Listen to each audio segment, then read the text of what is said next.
Thanks. Okay. Welcome. Hi. Thanks for sitting down with us again. We appreciate it. Could you recount again for me the incident in which you were wounded? Well, I was standing on the top of this hill at the aid station, and a random shell came in.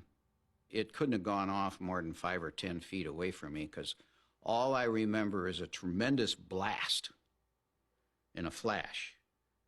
And the next thing I knew, I was laying on the ground in the snow, and I tried to get up. And when I tried to get up, only thing I could see were the broken ends of my legs. And I thought my legs were gone. Because that's all, the broken part, both femurs were shattered. And they were laying down here as I was in my back trying to raise my legs up. And I thought, I'm dead. You know, I'm about to die. And I said my act of contrition, because I'm a Catholic. And then the next thing I thought of was my mother. And I thought, what's she going to say? Because I was an only child.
My name is C.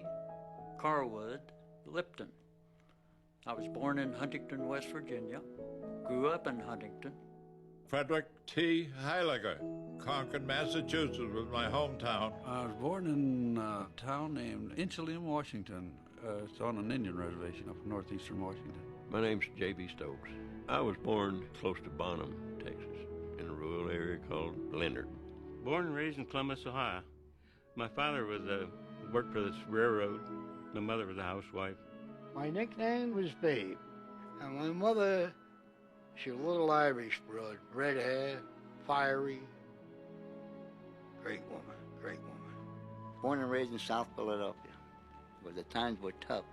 Mom had 10 children, so you had to work to survive. That's what it was. It's just survival in the streets of Philadelphia, that's all. It was a real struggle because we came up in the Depression. Sometimes we live on a farm and have pigs and chickens and raise a garden. I saw people that really were hungry and had hard times. My father was able to find some kind of employment. We never went hungry. We lived on a farm at the time. It was poor. Everybody was poor. That was the Depression. When I got to about 10, I got a paper route. You know, that $5 a month I made, something like that, you know. But it was at least something. There's a work ethic that the Pennsylvania Dutch in this particular area are very proud of. I was the oldest one, so I sort of branched out on my own at an early age. I was married when I was 19 years old in 1941. On December 7th of 41, we were in a store and a guy, he says, the USA is in a war with Japan, and everything just went silent. I said, let's go in the Army. He said, hell, I don't want to go in no Army. I said, well, you're going to have to go sooner or later. Something was wrong with you if you weren't in the service in those days. It was just what you had to do. I wasn't going to be in the infantry, I knew that. I was going to be in some top kind of a unit, or I wasn't going to be in the Army. Life magazine had run an article on paratroopers sometime in early 1942, and it told about the training that they got and the difficult physical requirements. And I just got interested in seeing if I couldn't become a paratrooper. Nobody forced you to do this. You volunteered. And it was the notion that you wanted to do something. You wanted to be with the best. But once you got in there, you was proud to be. We was proud of our boots. We was proud of our shoulder patch. And we was proud to be paratroopers. And we was proud to be working with the guys we were working with. You know these people that you're in service with. You know those people better than you will ever know anybody in your life. I mean, you know them right down to the final thing, you know. And that comes when you start your training, while that progresses.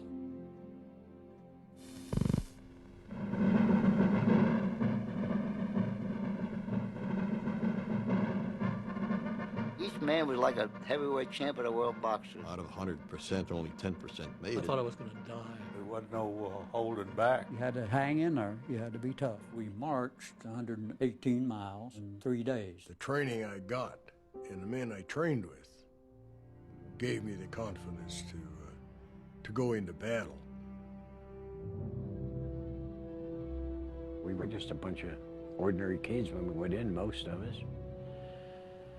And a lot of the training was to build you up physically and mentally. Some of them lost as much as 40 pounds, but I didn't have nothing to lose. I weighed about 130. If I'd have lost 40 pounds, I wouldn't have been big enough to stay. You know, they weeded out so many. They'd be there one day and they'd be gone the next. They couldn't keep up with it. You understand? They were good men, but they couldn't take that hard training. Well, he had the cream of the cream.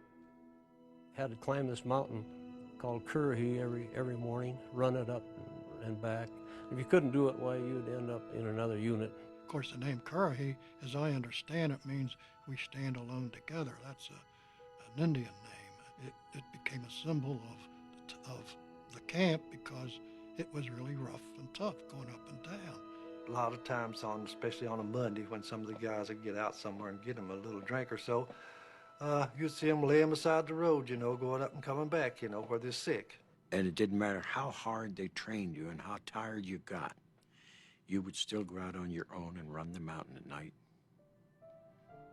Which was ridiculous because when you had to run it during the day, all you did was bitch and moan. And at night, they'd get a couple of guys and go up and do it on your own.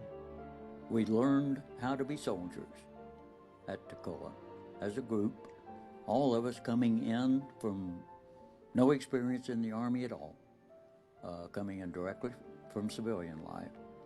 I'm going to say this.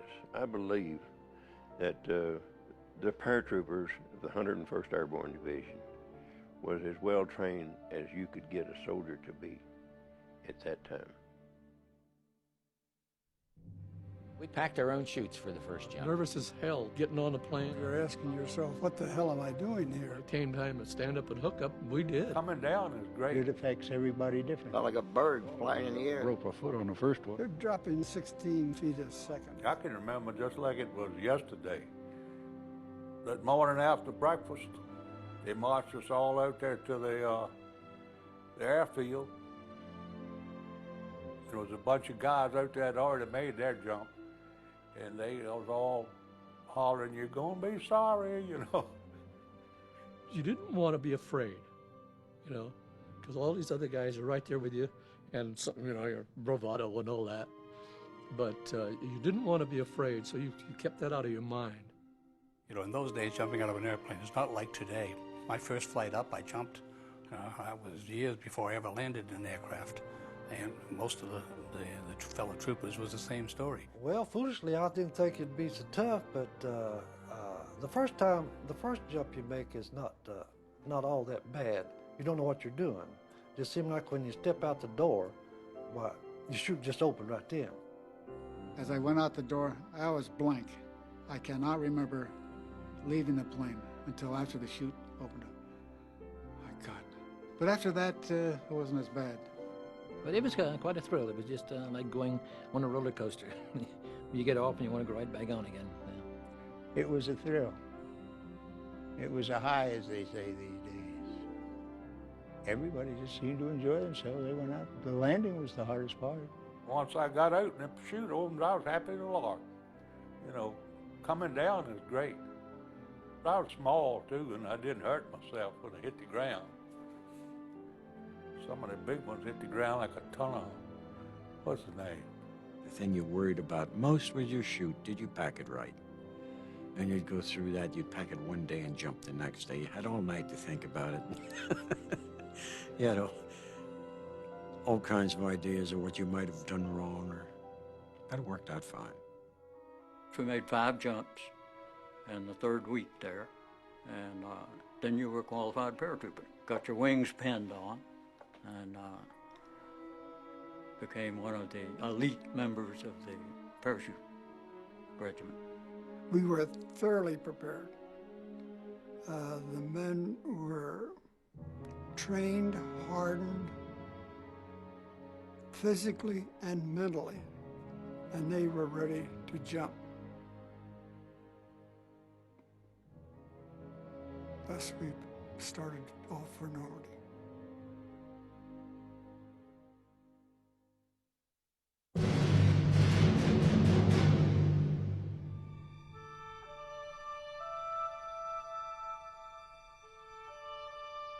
When you walk up that gangplank, you know you're gone.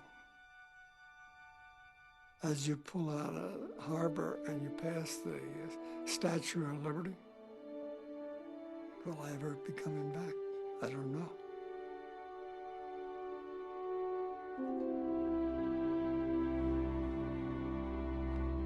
You know you're in the parachute troops. You're going to be jumping behind the enemy lines. What do you expect? You have no idea. That'll make anybody stand and search his soul for a few minutes.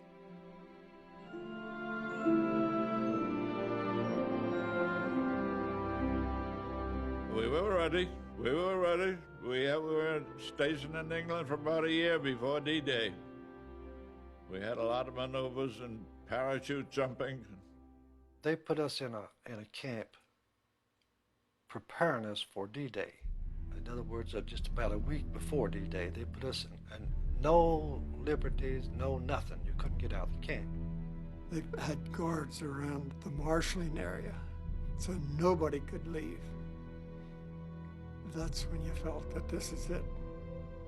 We did not know which day. We did not know where we were going to jump until we were locked in. Then they had debriefing to tell you exactly what your mission was. And they took this map and they made a scale model of the features of the land. They put in all the little buildings, all the bridges, all the little knolls, all the sand dunes. Everything was in on that layout. We knew it by heart. We knew exactly where we were going to go. Knew exactly what to do. I mean, if you could have been there at the time to see where the planes were lined up and all the gliders hooked up to the planes. Tanks and trucks and fields and fields and fields of them. I had no idea that there was that much hardware. So there's no question about it. We knew it was going to be big. And that day that, we got the orders to get in the planes, this is it.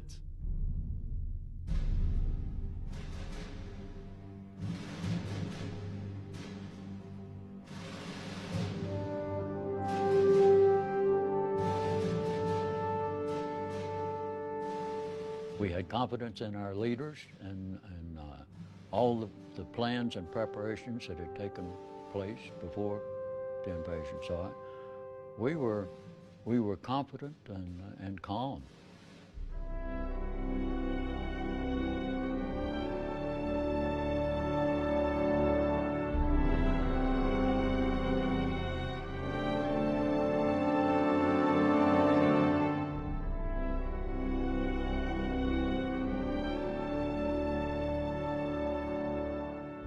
We were all loaded down to the gills. We carried everything that we thought we could carry in the line of personal items, plus the necessary things we were assigned to carry, and we were loaded.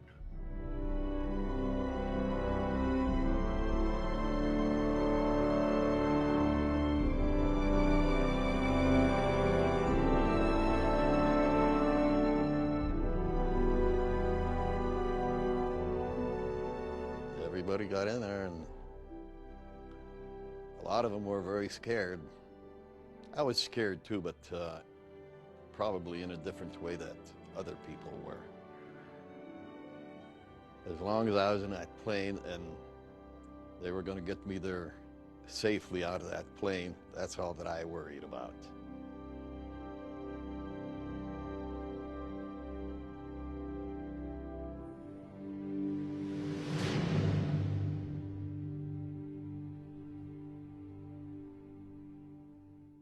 At the time, I had no feeling whatsoever. Like I said, my feelings was for my brother who was killed at that time. That infuriated me to no end. And that's when I jumped on D-Day, I swore I was going to kill every damn German I came across. And that's why I think they nicknamed me Wild Bill, because I did a lot of killing D-Day. The sky was pretty clear coming across the channel. So since I was jump master, I could lie in the door, at the door of the plane with my head out in the slipstream looking down. And I saw the thousands of craft, ships, everything from LCIs to battleships down there in the channel. And I think that's when I first realized how large the invasion was, tremendously large the invasion was. We rode for about an hour and a half, I guess, before we went down off the south end of England and then across the Jersey Islands and then across the Cherbourg Peninsula. And that's when the fireworks started. Black was terrible, and the aircraft was absolutely horrendous. It was like a July the 4th celebration 10 times over. Then it would hit under the wings and body, and you could hear it going brrr, like gravel hitting on the fender of a car. You could see tracers all over the place. That's why everybody wanted to get out of the plane as fast as they could. Whether it was high, low, no matter where we were at, out. They wanted out of the plane. They were getting shot up. But finally, the pilots, I'm just happened to read their mind, is, okay, we got so much gas, and we're going to have to get back to England. So what are we going to do with all these guys back here? Give them the green light sometime. Get out. We're standing there ready to jump. There was a certain relief, I think, when the green light came on and everybody said, let's go. Man, I jumped up on a run and hit the static line with the hook and out the door, you know, and got such an opening blast from the opening shot from the prop blast that it broke this chin strap that we had on this helmet liner, and that's when I lost this famous leg bag that everybody talks about just from the shock of the opening. It just flew right off my foot. The British come up with this. They call them leg bags. They got to be this big, and you keep stuffing everything you can get your hands on in them. It's supposed to weigh 10, 15 pounds. By the time you get done, it's 40 or 50 or 60 pounds. Everyone that jumped with a leg bag or supplies, they lost it.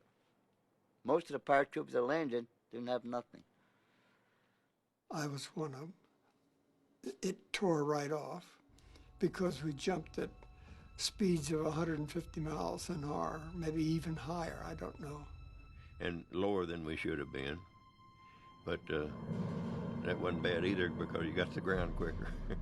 When it went out the door, opened a looked to see if my parachute was open, you could see tracer bullets burning holes through the parachute. And they told us that all you'll have to do is shuffle up to the door, throw that leg out, prop blast will hit it, and you're gone. Well, they were right. Only I was gone out and my leg was in. And I was hanging upside down, looking at everything down with my leg in the plane and everything. And all this happened in just a split second. And Paul rolled me out, Paul Rogers rolled me out. I just helped him out. I just picked him up, threw him out, I guess. Had to get out. We just wanted to get out so bad. And I come down right behind City Hall, watched them shoot at me all the way, which wasn't very long. And I could see the tracers, and they were kind of spraying around in the air. Whoever the machine gunner was down there that was concentrating on me apparently was not a very good shot. But they were firing in every direction. Even in front of you, back of you, you don't know which way to go. The next thing is that you are getting close to landing and you're saying, there's some trees, there's a road, try and slip to avoid the trees, try and slip to avoid landing on the road. And I slipped a little bit, and my chute fell across the power lines, and I hit that fence and fell into a farmer's garden. And that fence had, I'll never will forget it, it had glass in the top of it and cut me up and everything. But that didn't bother me. I was down, and I got down with my gun. I hit the ground in a kind of a field, and we were way, got to look at my map, and we wasn't anywhere close to where we were supposed to be. We didn't know where we were. We was plumb off our maps that they'd give us. So we had to make our way back. We knew that the beach was to the east of where we were, so we headed that way to get down to the beach to find out where the outfit was. My friend from Erie was in another plane. When I hit the ground, I hit about 2 feet away from him. And him and I started walking around looking for more of our troops. And we were running into Germans everywhere, but we had to hide, you know, because if we didn't, we were dead meat. And I lit in a tree. I had my trench knife, and I reached up and grabbed a hold of it's a big trunk, the tree. I swung into it. I cut those risers with, I think, one swipe, and I come down that tree like a monkey. And then there I was with a trench knife and a canteen and about 6 candy bars in my pocket, ready to fight the German army, you know. So there's 4 guys that were with me on D-Day who did have nothing but a jump knife when they landed. So we had a hope scrounge. As it worked out for all of us, later on we run across somebody who had been killed, and you take his weapon, and that's how you get a weapon for D-Day, rather haphazard. We were scattered all over the peninsula practically, so it was quite a confused situation, but we were better prepared for it than the Germans were. The Germans didn't know where we were. Whereas on the beach, those people coming in on those boats, those Germans had those big guns aimed right at them, you know, and just waiting on them. Oh, they had it tough. They had it tough. I admire every one of them.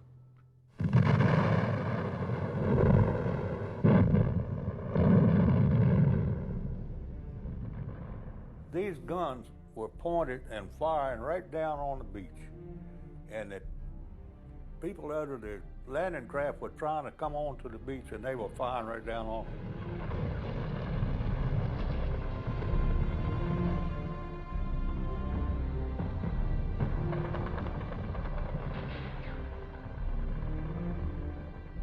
This battery of 105s was placed precisely where it should be to protect that causeway, any troops coming up the causeway. As you sit back years later on and look at it, you think, oh, this was laid out exactly right, tactically.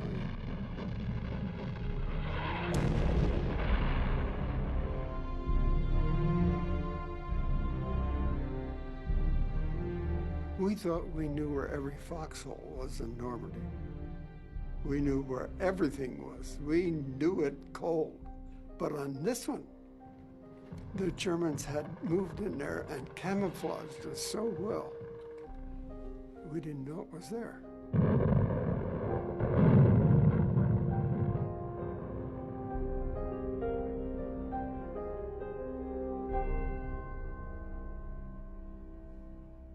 E Company was the assault company of the battalion. And we were been trained from special assaults and whatnot, special assignments. But they weren't aware of what we had. They didn't realize we only had 12 people.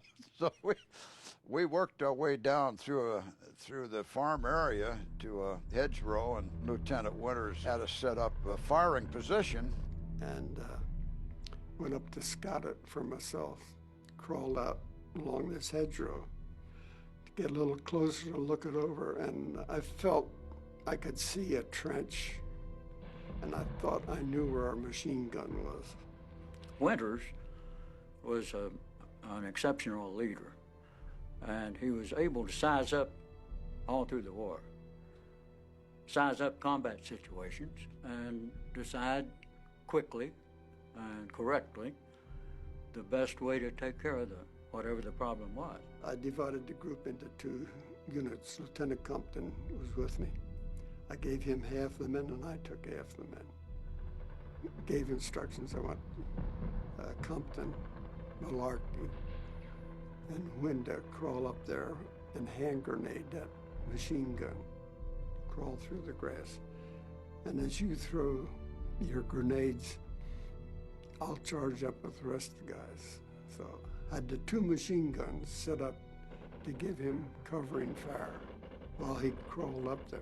I get out to this hedgerow, and I look up and I peek through the bushes, and I see a couple of Germans over here about 30, 50 yards away, stoking this gun and firing it. And so I pull out a hand grenade and I pull the pin on it and I threw it as high and as far as I could throw it in their general direction. The damn thing had enough hang time on it that about the time it got to them, it went off in the air, and I got one of them. Then I jumped up with a couple other guys and we charged so that we all jumped into the first position together.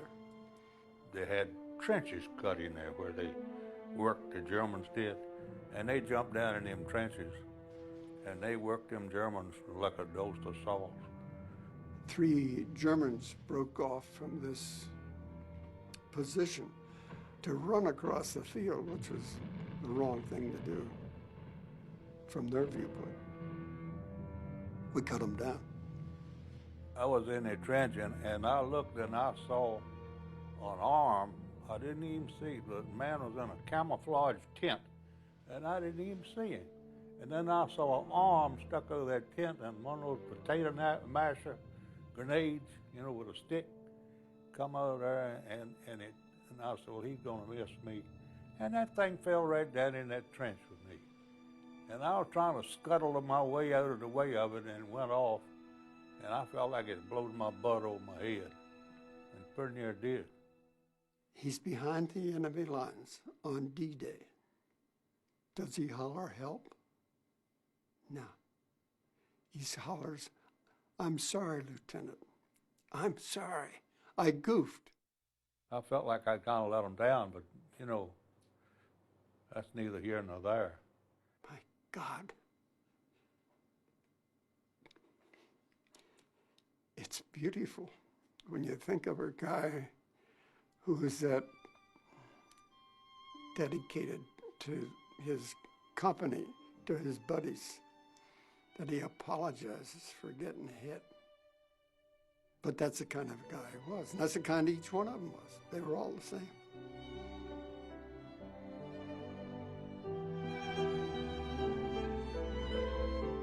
I look upon them, each man with great respect I can't describe. Each one of them proved himself that he could do the job.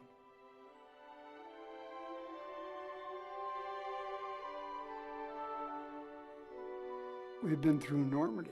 We've been through battle. And maybe if I had been harder, if I had done a little bit better job, there would have been a couple more men going home.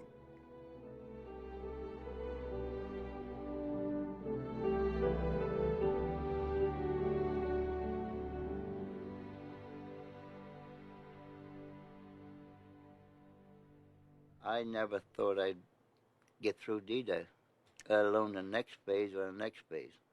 I thought I was going to get killed instantly. The chances of survival is very, very slim, extremely slim. As the parachute, we got that done in Edinburgh, Scotland, 1944. Me and Johnny Martin. Drunk as a skunk. Well, Garnier and I decided we'd go to Scotland and get a tattoo. We didn't figure we had a chance to come home. But, yeah, but we thought, well, hell, the war's just starting, and Christ, we're 50% gone now, so it's a long haul.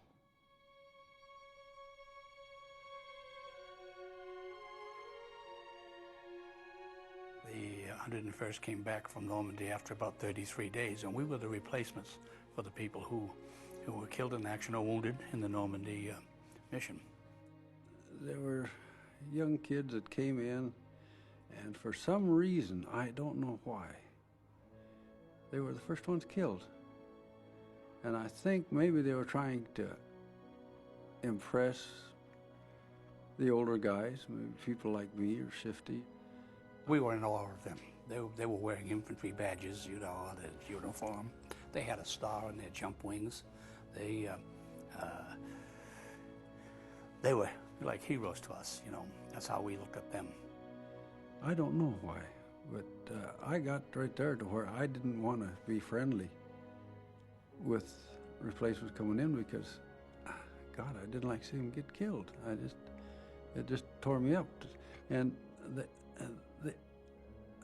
I don't know why, but they were the first ones killed.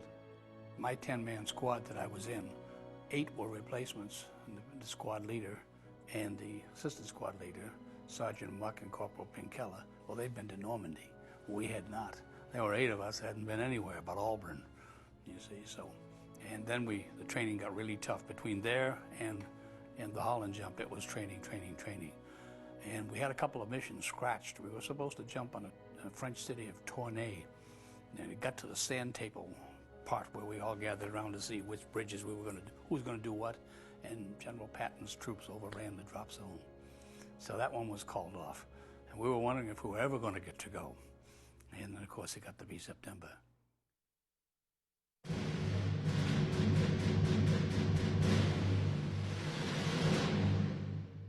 It was a Sunday afternoon, noontime, 70 degrees. The drop was perfect. It was a mass drop. Everybody was dropping on the same field. Daytime drop's a lot easier. You can see where you're going. You can sort of prepare for the landing. I saw a plowed field, and I slipped right over it, and I believe I almost landed standing up, you know, soft, a great jump.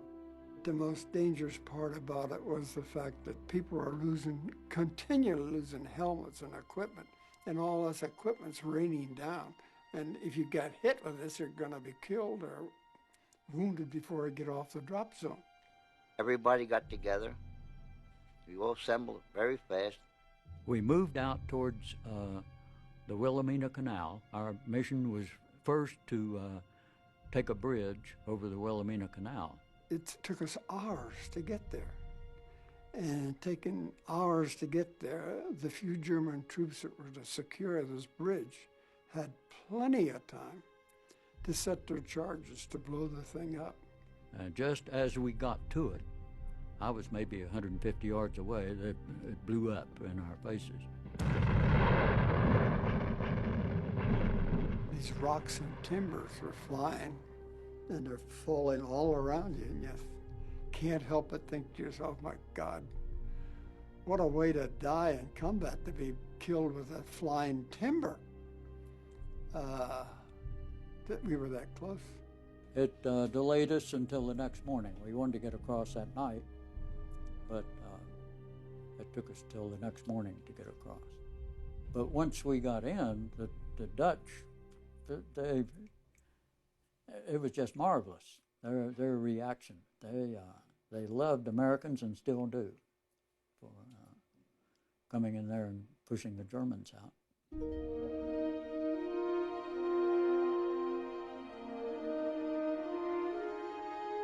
They call us angels from the sky, which we were. I mean, you're under German occupation for 4 years, right? It's horrible when you see paratroopers come out of the sky on Sunday morning. Who are they? They're your angels. They love you. Their welcome was unbelievable. They couldn't restrain how happy they were to see you. And it was hard to even get down the streets because the people were out there swarming all over us trying to congratulate us for being there and all that. And they hugged you and kissed you, and we didn't mind. You know, naturally, we was young. We didn't mind at all. And they were really proud to see us.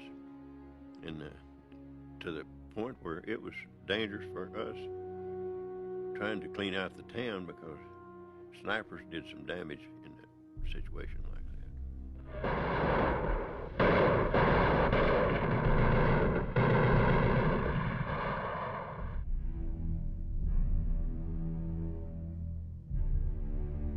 We had a lot of fighting in that area because we're sitting right on the Rhine River and Germany's right across the river, you know. They're fighting like heck to keep us out of Germany. It's called the island. We call it the island.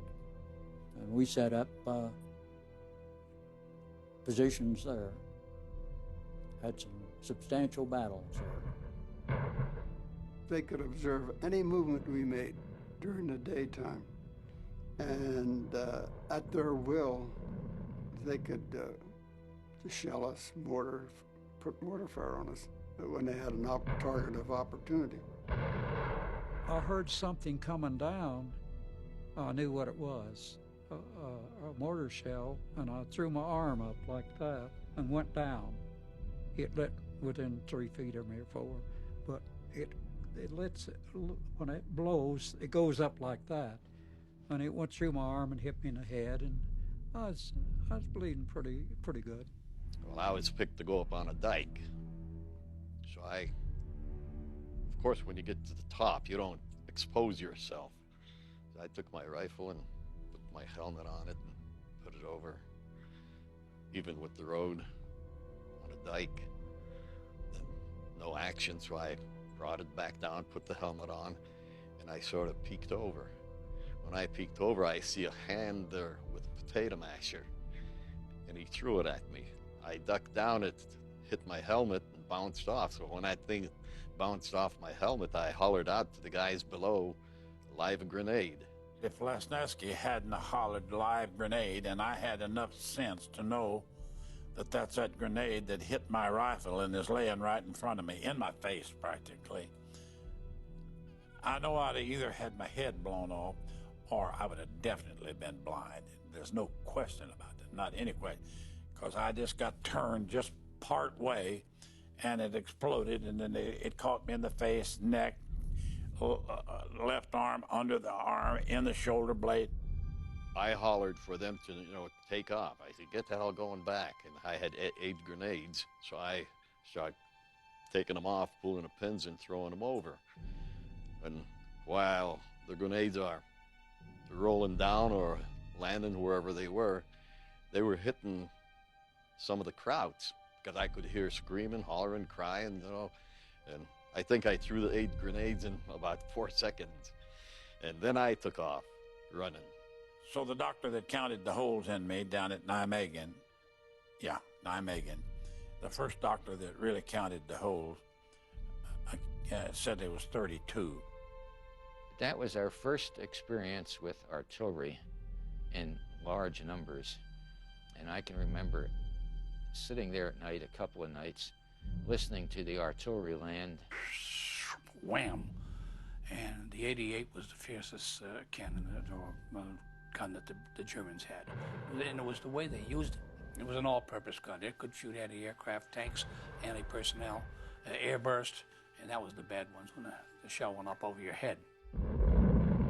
I saw a huge mushroom cloud from the shell, and Joe Toy stepped out of it. And I run up. I remember that like it was yesterday. I run up and I grabbed him. And he said, "Oh, don't touch me." I said, "Joe, what's the matter?" He said, "I'm hit all over." He said, I'm bad." I said, "Okay." I said, "I'm going to go see Jim."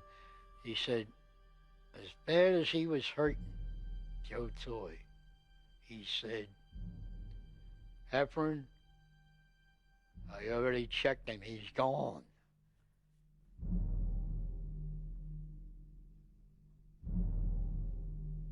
Jim Campbell might be alive today. If he hadn't have said to me, "Heffron, you stay here with your gun. I'm going up."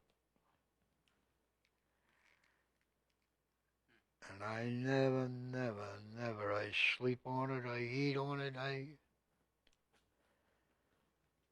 never forgot that. And anybody that went through it, I'm going to tell you the same thing. They can't, nah. It's just so bad all your life. You got to remember what one guy did because he thought it was his job to do, and he took a shot for you.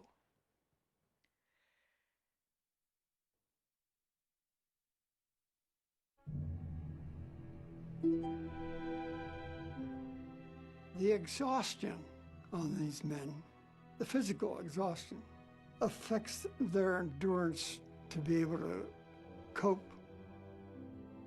You don't realize it at the time you come off the line from living in the mud and being absolutely miserable for 70 days straight. You didn't realize at that point that you're only going to be off the line for a few days and you're going to be facing Bastogne.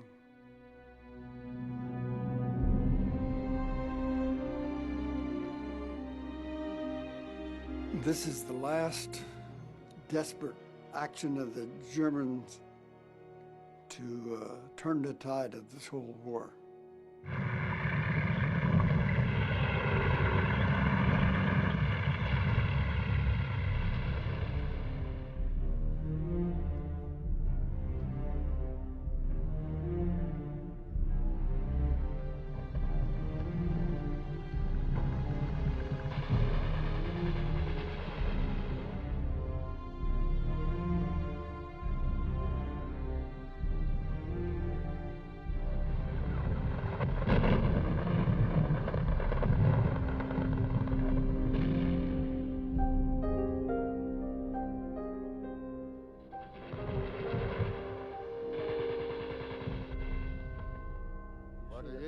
It is Bastogne, though.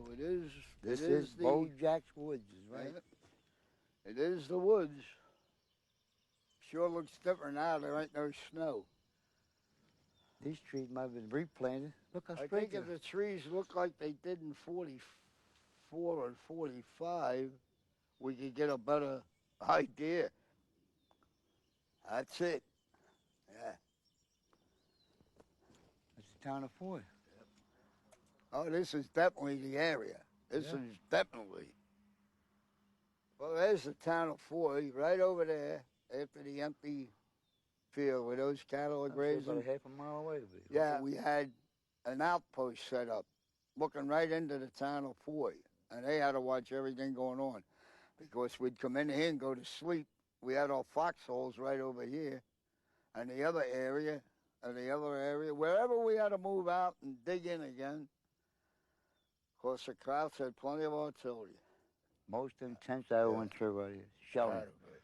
Most intense in the world. You couldn't believe it. You had to be here.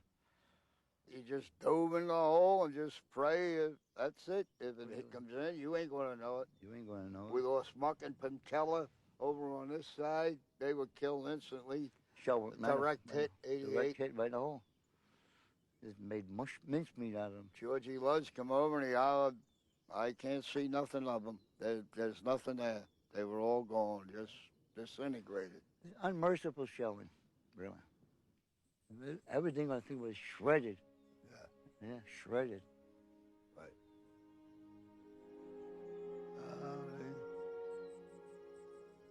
I tell you, it's an odd feeling. To me, it brings a lot of memories. The memories of the men, the times, good and bad. A lot of memories.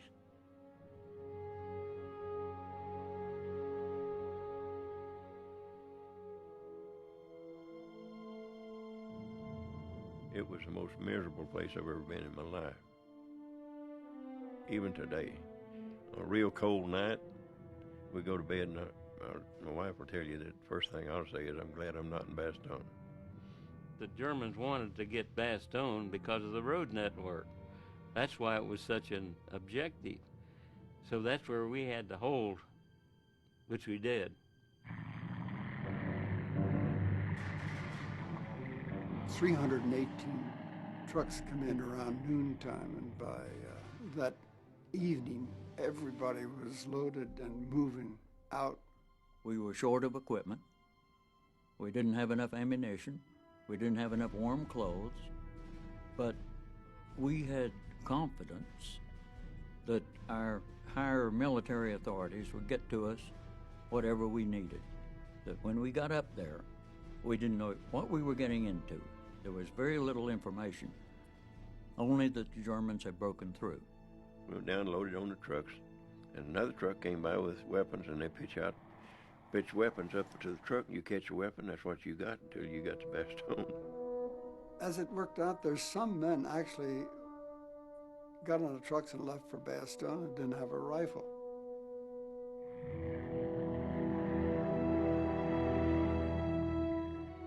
When we got there, we saw men singly and in twos and threes working their way back, some of them even without weapons, without equipment. Some of them were terrified. They were beat to enough, and every one of them were telling us, you know, they're going to kill everybody. They're running over everybody. They couldn't believe when they saw us up there that we intended to set up defensive lines and to stop the Germans. They said they couldn't be stopped. We went out of town, we started taking up their weapons and their ammunition. Asking the guys that's retreating, you got any extra ammunition or hand grenades you don't want? Oh yeah, you could hear the firing going on up ahead, and we're marching towards it with hardly any ammunition. We marched through the night and went up to the forward side of Bastogne and dug in, and then it snowed. Snow, cold up to your rump. We didn't have no winter clothing or nothing. That's where a third of the doggone casualties was either frostbite or trench foot or whatever you want to call it. Bad move. A lot of snow. A lot of everything you didn't like. Ooh, cold place. At this particular time, we was on top of a kind of a hill, and top of the hill had pine trees. And we set up our positions around the fringe of the woods. In Belgium, the trees are planted. They don't grow like they do in Maine. They're rows of trees. You look down a row and you can see a half a mile. And there was on top of this hill, there was a ridge with a tree line. We were dug in on that ridge. Germans knew right where we were, and they really gave us a shellacking.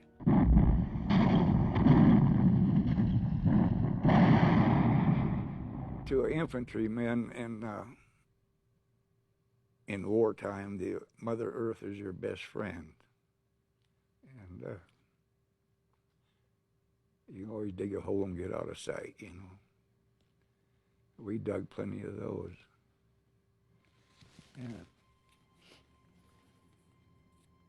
You'd be surprised how quick you can get through that hard ground when somebody's shooting at you and them shells are falling.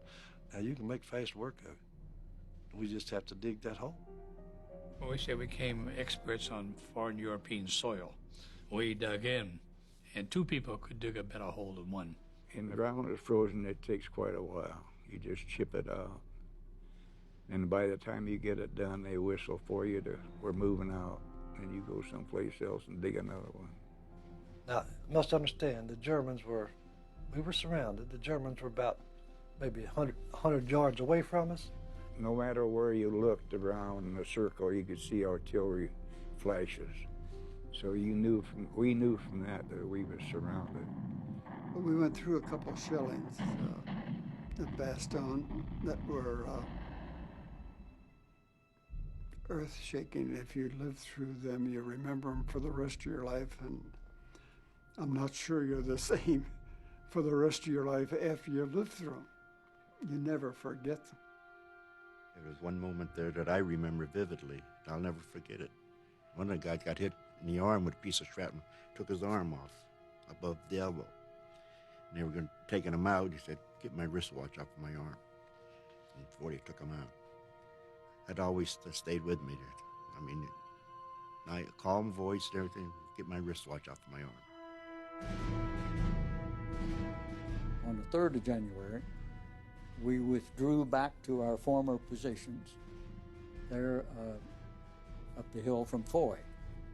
And when we got there, we could see that the Germans had zeroed in artillery there. Because trees were knocked down, branches were knocked out of trees, there were holes in the ground. It was right at dusk, and the Germans had this, this woods of ours zeroed in completely, and as we hit the woods, why this tremendous artillery attack came.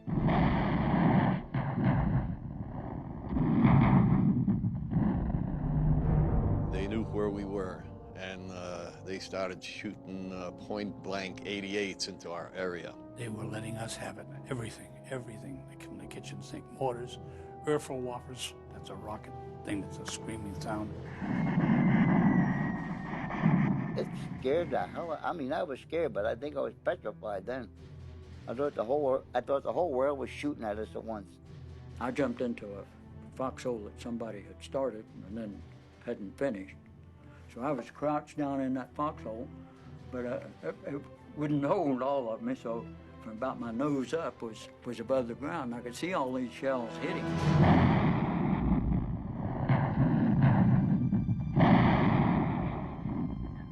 Sergeant Garnier lost a leg, and Joe Toy lost a leg in the same place right there on one hill.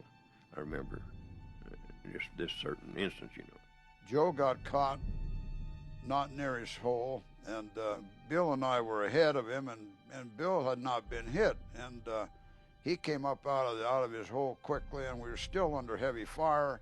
Joe said, "Jesus Christ, what do I have to do to die?" He got hit real bad in the back and the leg. And he's out there and have a medic, and he can't find a medic. I went out to see what I could do for him. Bongo, I got it too. I went over to Garnier. He was sitting on the ground. His leg was badly mangled. He was holding his leg, and it was jerking like that. And he said, "Lip, they got old Garnier this time." He had been hit before, but they really got him there. We got him out of there, like Babe Heffron and I and some others, and they brought a Jeep down, and we put him on stretchers, and I better not talk about it. Better not talk about it. They're terrible.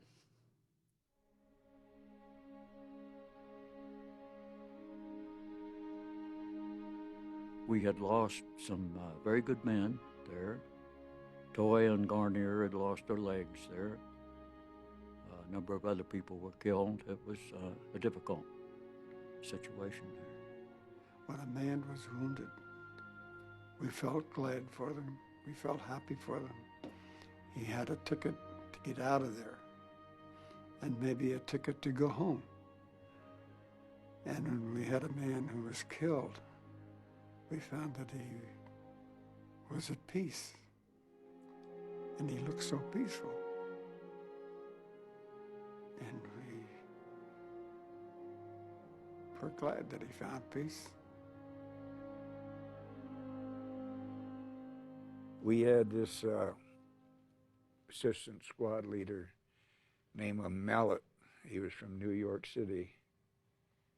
And I overheard him talking one time. This was in Bastogne. He says,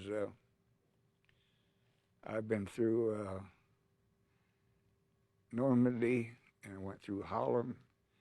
And to this day, he says, I haven't got one scratch. He says, I'm afraid when I do get it, I'm really going to get it. And he was right. In this little town of Foy, he got killed. So I don't think he had any premonition of it. He just wondered about it, you know.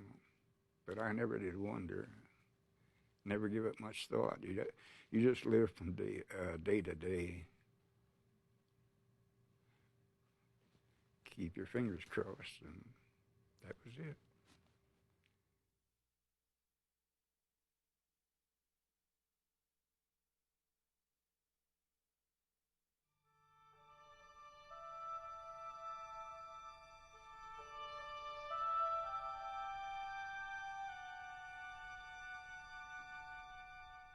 I have the honor to present the Supreme Commander, General Eisenhower. It is a great personal honor for me to be here today to take part in a ceremony that is unique in American history. Never before has a full division been cited by the War Department in the name of the President for gallantry in action. This day marks the beginning of a new tradition in the American Army. With that tradition, therefore, will always be associated the name of the 101st Airborne Division and of Bastogne. Good luck and God be with each of you.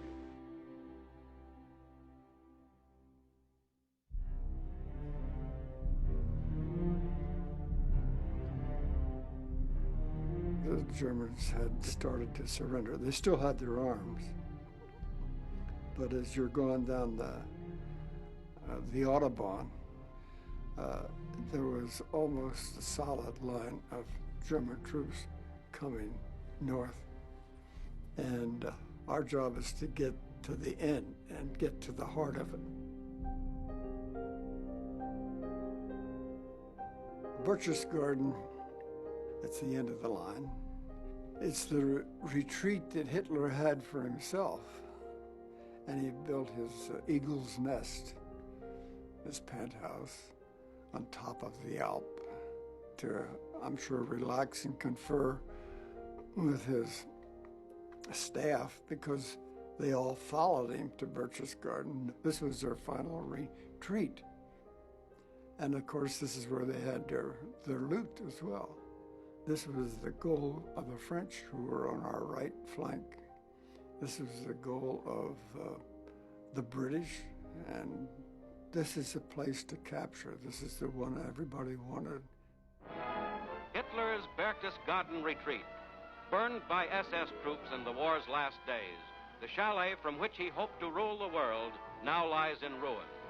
American Air Force's pictures show the huge gutted rooms and the great window through which the Fuhrer gazed out on the Alps.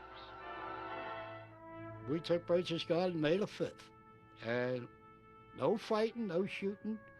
The only thing I seen at Berchtesgaden was a couple dead black uniform SS troopers laying on the road as we were going up. It was a beautiful country. He knew how to pick out a good spot for a house. We took over his house and liberated it, you might say. There was obviously a loot of all kinds that the men were looking for, such as guns.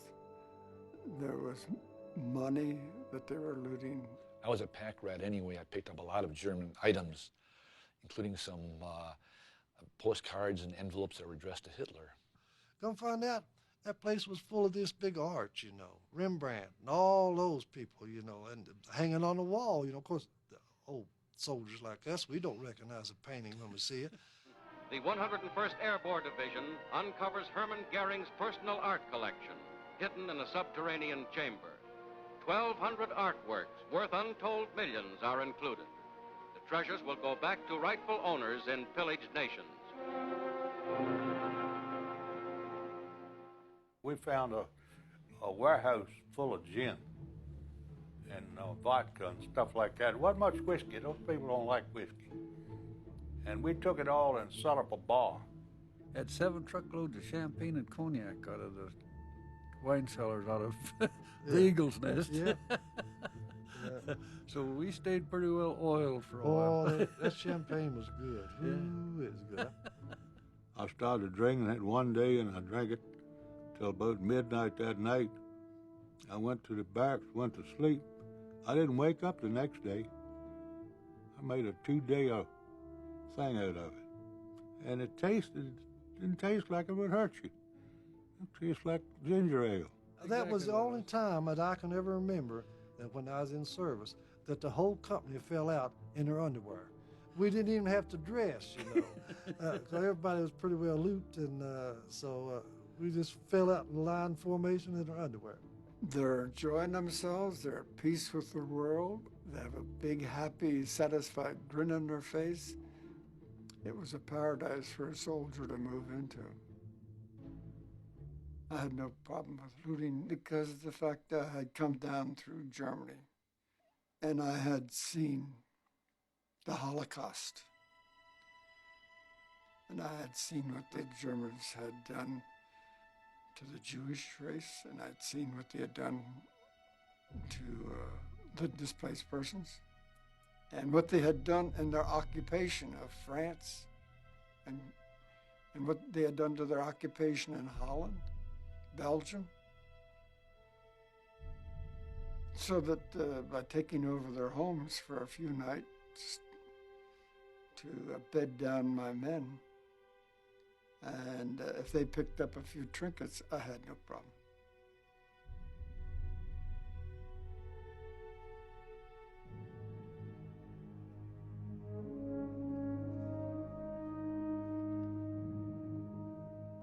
Nobody has ever taken the time to tell you how to handle a surrender.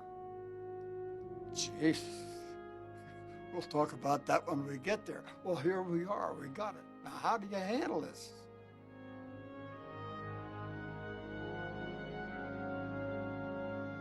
The German army was a well-disciplined army, and those prisoners that come down out of the Alps, they came down in formation. They marched down. They didn't drag down, you know, or nothing like that. They came down as defeated soldiers. I think we thought that the Germans were probably the evilest people in the world. But as the war went along, we found out also that it wasn't the Germans per se. It was the SS and the special troops. They were the ones that could kill their own people, and the regular German soldier was not that way. One of those prisoners handed me this little book I could have, and I looked at it, and it was a little Catholic prayer book for the Mass. And all of a sudden, I'm faced with the thing, hey, I haven't got Nazis here, I got some Catholics. And I've got a Catholic good enough to stick one of these in his pocket. A lot of those soldiers, I've thought about this often. That man and I might have been good friends. We might have had a lot in common. We might have liked to fish, you know. He might have liked to hunt. You never know, you know. Of course, they were doing what they were supposed to do, and I was trying to do what I was supposed to do. But under different circumstances, we might have been good friends.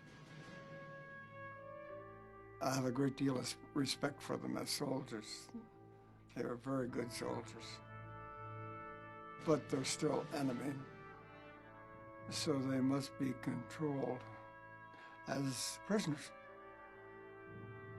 When it reached the level of surrender for company and smaller units, I was assigned this major. And when he walked in,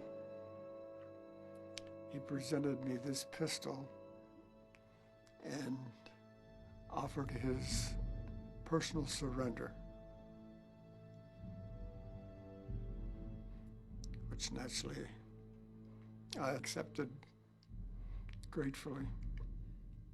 So that would be the end of the war for his men, and this is basically the end of the war for my men. And the significance is that it wasn't until later, when he had given me this pistol and I had a chance to look at it carefully, that I realized this pistol had never been fired. There was no blood on it. That's the way all wars should end, with an agreement with no blood on it. And I assure you, this pistol has never, never been fired since I've had it, and it will not be fired.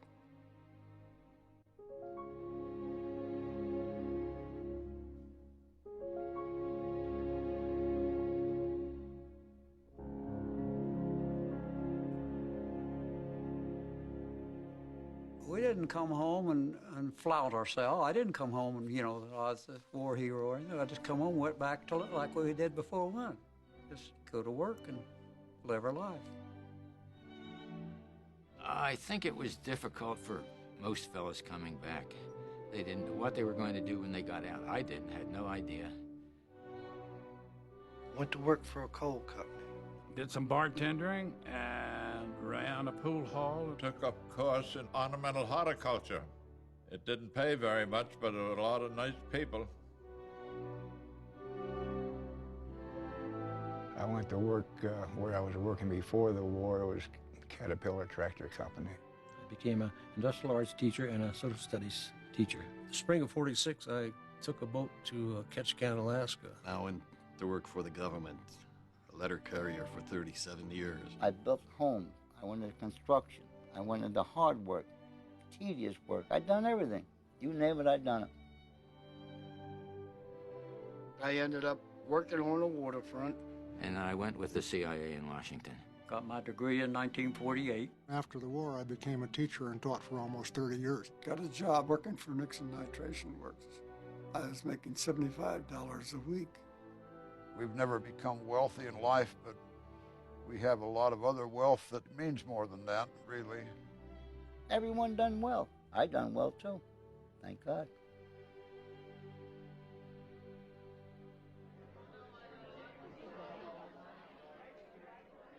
I want to welcome each and every one of you to our banquet tonight to celebrate the ending of a fine reunion. Thank you all for coming. And I want to extend the best wishes to all the men from Company E506. I love you. God bless you all. Thank you. The purpose the reunions serve is just to give us a chance to get together and talk to each other. We relive some of the Army experiences, but we have great respect and you might say affection for each other.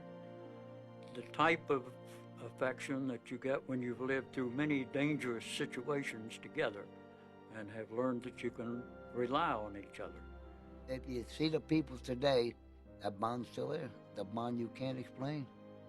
As soon as you see them, you know you're thinking of battles and thinking of it to yourself.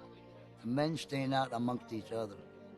There's an intimacy develops, and like nothing that I've ever experienced anywhere, not in college, not in with any other group of people. We're a strange bunch of dudes, as far as I'm concerned, to be this close after all these years. That's the thing that gets me, is I like brothers. I'm back in my youth now. When I get to these guys, I'm back when I went to service. It's fantastic. I'd like to make 20 more reunions. We had a lot of real good times in there. And those are the times that you really remember, you know. That's, a lot of those is what we kid each other about, you know, at these reunions a lot of times. And then you had a lot of bad times. My family didn't know anything about it. And just didn't tell them. I just, you know, figured it's something that didn't need talking about. It was done, over with. We didn't know Shifty the way the men know Shifty. You know? So, he started talking about it just in the last 5 or 6 years. Last 5, I'd say. It was like that was another life, you know. he was another person, and we weren't aware that the stuff he went through, things he'd seen. I didn't even, you know, it didn't even dawn on me that he'd killed people. I really admire my daddy. He's a good guy. He's a real strong guy. We travel a lot, and we've been to France and to that cemetery. It's just incredible. There's crosses upon crosses upon crosses, and just lined up perfectly as far as the eye can see. And then there's a cliff, you know, and then the ocean. These weren't just anonymous statistics. These were people that I knew, and I told my daughter, I said, this guy here died at age 19 or 20. A whole life, never lived. No family, nothing. No children, no opportunity to have some satisfaction of building a life, nothing. When I went there, I said, Dad, my gosh, Dad, you were so lucky. And he looked at me and he said, yeah, I'm very lucky, and he started crying. These guys have been with each other in the absolute base experiences of human existence. They were there with each other, knowing you're going to die, or thinking you're going to die, or seeing people dying all around you. And there they went, day after day, and I admire that. It held my father even on his tombstone as Sergeant Joe Toy. 506th PIR, 101st Airborne Division. That's what he wanted on his tombstone. It meant that much to him.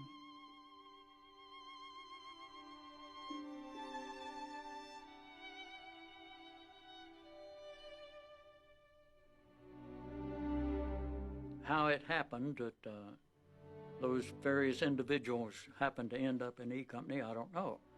But as you know, every Army unit thinks it's the best. But we knew we were the best.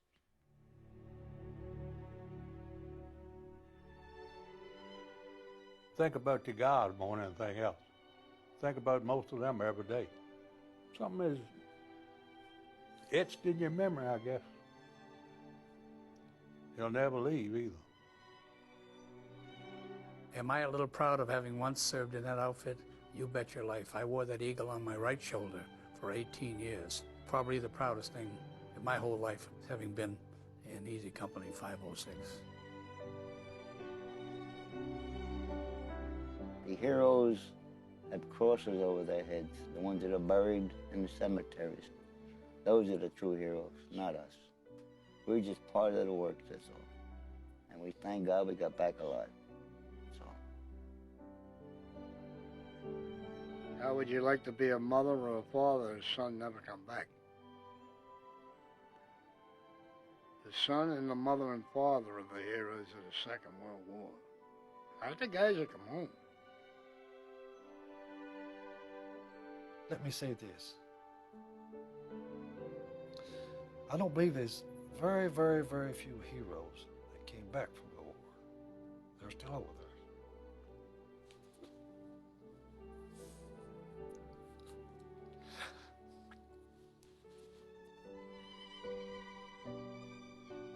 Do you remember the letter that Mike Ranney wrote me? Do you remember how he ended it? I cherish the memories of a question my grandson asked me the other day when he said, Grandpa, were you a hero in the war? Grandpa said no.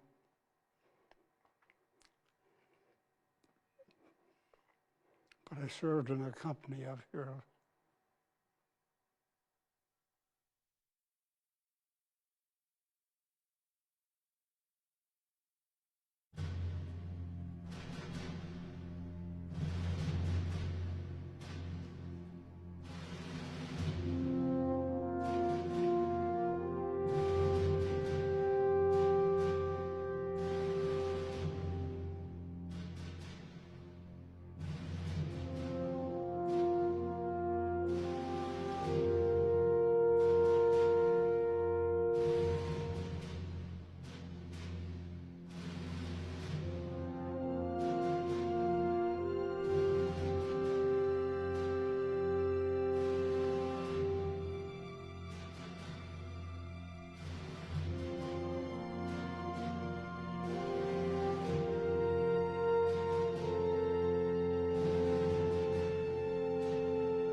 Joe Toy, oh, there was a big Mick.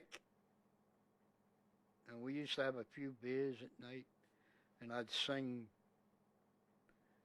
and Garnier would try to come over and sing. He'd say to Garnier, Garnier, you're Italian. You don't know this song. Garnier could sing it better than he did. The Bridget O'Flynn. How's it go? Oh. Bridget O'Flynn, Bridget O'Flynn, where have you been? Sure it's a fine time for you to come in. You went to see the big parade me eye. Sure the big parade I never took so long in passing by. Look at your shoes, ain't it a sin, Bridget O'Flynn? Sure your story and your shoes are mighty thin. If you know anyone that owns a canoe, I'm telling you, Bridget, just what to do. Stay away from the water, Bridget, darling. Now that's the song Toy like. And that's what we sang. You only needed a sissel of beer. 2 beers you were drunk because you were in great physical condition. You were too peaked, and 2 beers you were high as Georgia Pine,